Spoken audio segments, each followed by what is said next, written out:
Hi, I'm Blaine Burley with Plotmaster Systems, and this week we're going to be talking about the importance of planting year-round food plots.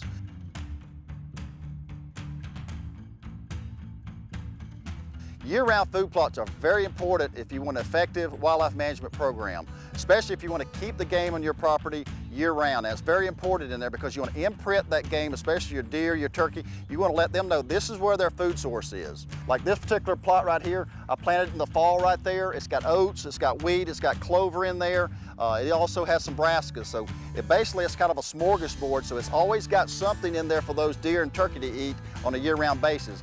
This particular plot right here, I'm getting ready to plant some soybeans, some grain sorghum in there. So it's going to be an annual plot in there. It's going to be really good for the spring and summertime in there. And also the soybeans are real high in protein. It adds on that antler growth, and that's what these hunters really want, especially during this time of year.